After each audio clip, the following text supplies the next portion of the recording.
Hello everyone, and welcome back to Sovereign Thinking. My name is Michael, and today we will be starting a new book called Rich Dad, Poor Dad by Robert Kiyosaki. This will be a much longer book than when we read The Law of Attraction by Michael Losier, but that's okay, as I will balance out each section that we read with a journal exercise every Friday like I did with The Law of Attraction.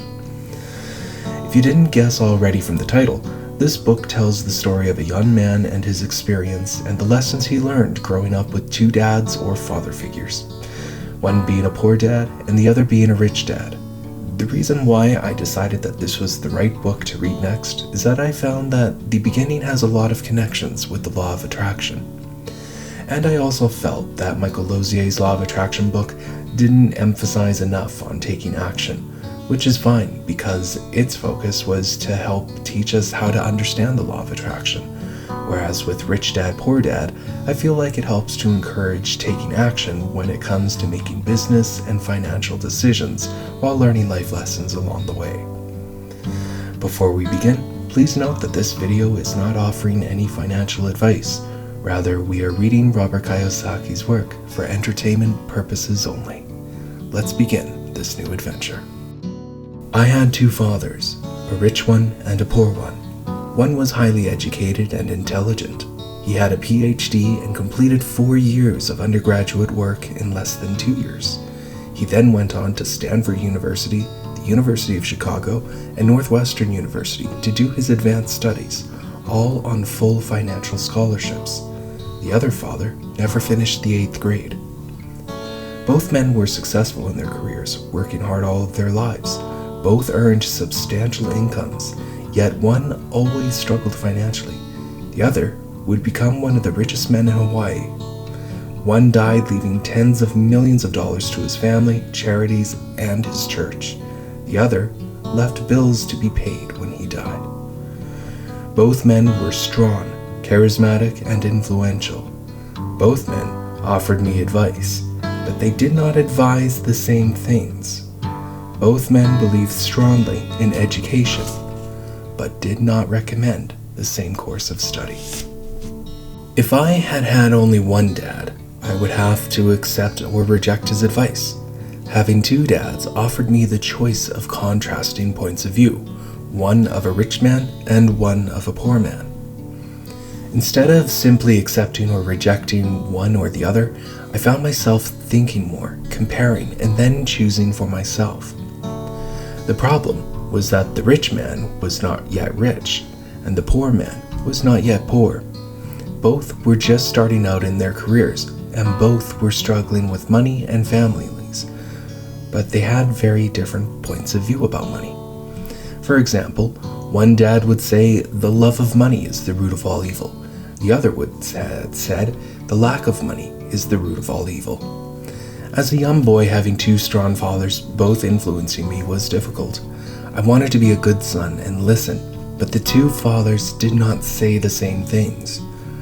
The contrast in their points of view, particularly about money, was so extreme that I grew curious and intrigued. I began to start thinking for long periods of time about what each was saying. Much of my private time was spent reflecting, asking myself questions such as, why does he say that?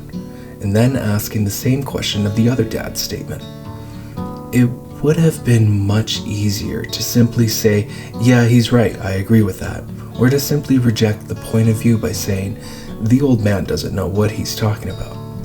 Instead, having two dads whom I loved forced me to think and ultimately choose a way of thinking for myself. As a process, choosing for myself turned out to be much more valuable in the long run than simply accepting or rejecting a single point of view. At this time, I have really only read ahead just a little bit in the book, but already there are lots of parallels between the Law of Attraction that we read before and this book, just based on both of their mentalities on how they feel about money for the rich dad and the poor dad. One is clearly using negatives in their wording, whereas the rich dad does not. But let's continue reading. One of the reasons the rich get richer, the poor get poorer, and the middle class struggles in debt is that the subject of money is taught at home, not in school. Most of us learn about money from our parents. So what can poor parents tell their child about money? They simply say, stay in school and study hard. The child may graduate with excellent grades, but with a poor person's financial programming and mindset. Sadly, money is not taught in schools. Schools focus on scholastic and professional skills, but not on financial skills. This explains why smart bankers, doctors, and accountants who earned excellent grades may struggle financially all their lives. Our staggering national debt is due in large part to highly educated politicians and government officials making financial decisions with little or no training in the subject of money. Today, I often wonder what will happen when we have millions of people who need financial and medical assistance. They will be dependent upon their families or the government for financial support. What will happen when Medicare and Social Security run out of money? How will a nation survive if teaching children about money continues to be left to the parents, most of whom will be or already are poor? Because I had two influential fathers, I learned from both of them. I had to think about each dad's advice, and in doing so I gained valuable insight into the power and effect of one's thoughts on one's life. For example, one dad had a habit of saying, "I can't afford that." The other dad forbade those words to be used. He insisted I ask, "How can I afford it?" One is a statement, and the other is a question. One lets you off the hook, and the other forces you to think. My soon-to-be rich dad would explain that by automatically saying the words, "I can't afford it," your brain stops working. By asking the question, "How can I afford it?" your brain is put to work. He did not mean that you should buy everything that you want. He was fanatical about exercising your mind, the most powerful computer in the world. He'd say, "My brain gets stronger every day because I exercise it. The stronger it gets, the more money I can make." He believed that automatically saying, "I can't afford it," was a sign of mental laziness. Although both dads worked hard, I noticed that one dad had a habit of putting his brain to sleep when it came to finances, and the other had a habit of exercising his brain. The long-term result was that one dad grew stronger financially, and the other grew weaker.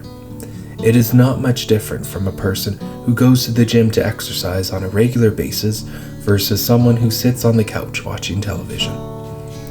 Proper physical exercise increases your chances for health, and proper mental exercise increases your chances for wealth.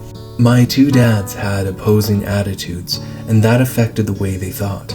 One dad thought that the rich should pay more in taxes to take care of those less fortunate. The other said, taxes punish those who produce and reward those who don't produce. One dad recommended, study hard so that you can find a good company to work for. The other recommended, study hard so that you can find a good company to buy. One dad said, the reason I'm not rich is because I have you kids. The other said, the reason I must be rich is because I have you kids. One encouraged talking about money and business at the dinner table, while the other forbade the subject of the money to be discussed over the meal. One said, when it comes to money, play it safe, don't take risks. The other said, learn to manage risks. One believed our home is our largest investment and our greatest asset. The other believed my house is a liability, and if your house is your largest investment, you're in trouble. Both dads paid their bills on time, yet one paid his bills first, while the other paid his bills last. One dad believed in a company or the government taking care of you and your needs.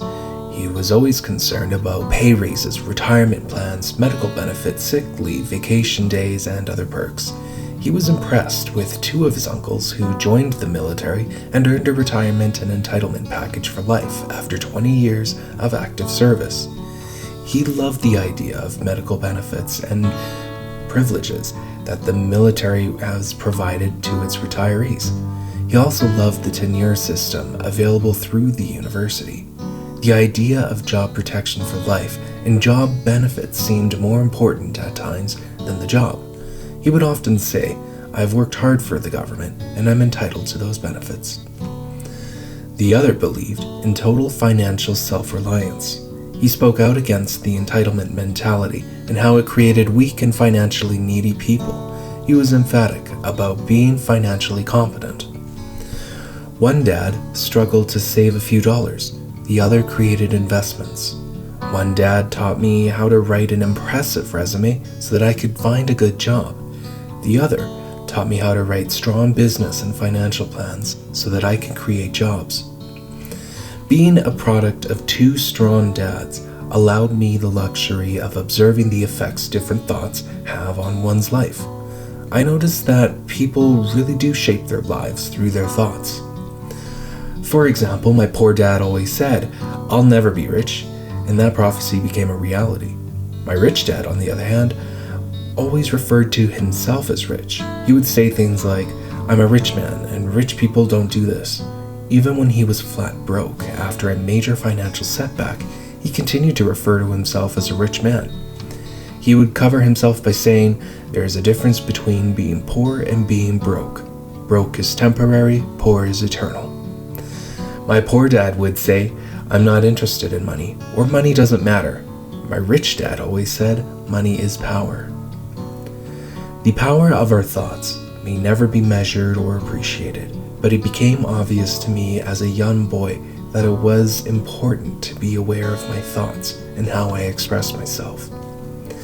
I noticed that my poor dad was poor, not because of the amount of money he earned, which was significant, but because of his thoughts and actions.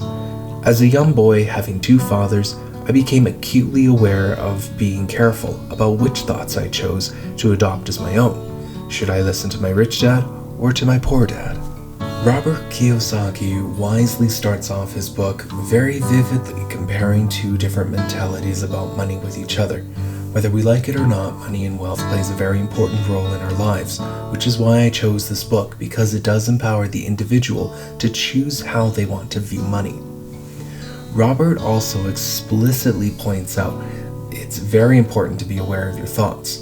He even says that his poor dad was poor, not because of his income, but because of his thoughts and actions. See what I mean when I say that there are lots of comparisons between Robert Kiyosaki's book and the Law of Attraction? As I always say, awareness is half the battle, and once you are aware, you have the power to create change. Building that awareness will be the focus on this Friday's journal work, but let's continue the book.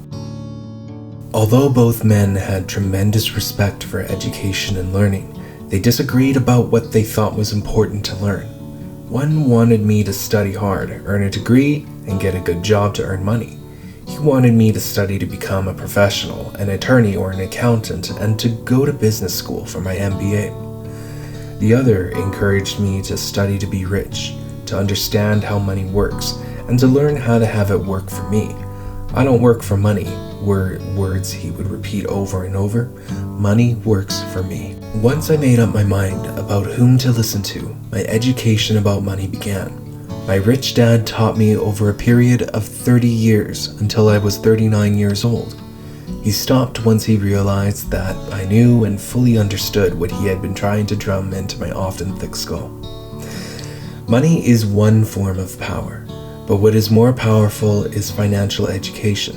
Money comes and goes, but if you have the education about how money works, you gain power over it and can begin building wealth. The reason positive thinking alone does not work is because most people went to school and never learned how money works, so they spend their lives working for money.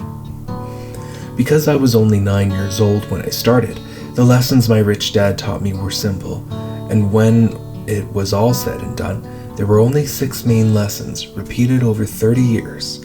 This book is about those 6 lessons put as simply as possible, just as simply as my rich dad put forth those lessons to me. The lessons are meant not to be answers, but guideposts that will assist you and your children and your families to grow wealthier no matter what happens in a world of increasing change and uncertainty. A big theme that I notice in this book is the concept of having a teacher. I love how Robert Kiyosaki describes that the lessons in this book aren't answers, rather they are guideposts, which again is very important as to why I gave a disclaimer that this video is intended for entertainment purposes only. We will see the philosophy of teachers and guides explored more deeply in this next section, but I just wanted to stop and pause here to mention that you can learn lessons in many ways, whether it is through experience or through a lecture, and that we will see those concepts constantly compared throughout Rich Dad, Poor Dad. I will be ending it here, as the next section dives more into the storytelling of how Rich Dad, Poor Dad came to be. I felt that this section, as it stands on its own, is the perfect bridge moving from talking about concepts like the law of attraction and applying those concepts into finance. As we have already experienced, there are many comparisons we can make between Rich Dad, Poor Dad and the law of attraction, and how the concepts of the law of attraction are constantly being acknowledged, and I would verge to say applied, in this book so far. Robert Kiyosaki has also got a whole platform on YouTube, so you can actually check him out for yourself if you feel like it. And I have also listed his book in the description box if you want to pick up a copy for yourself. As always, please just take what vibes with you, leave what doesn't, and just take it one day at a time. Thank you again for listening, and I hope you have a wonderful day.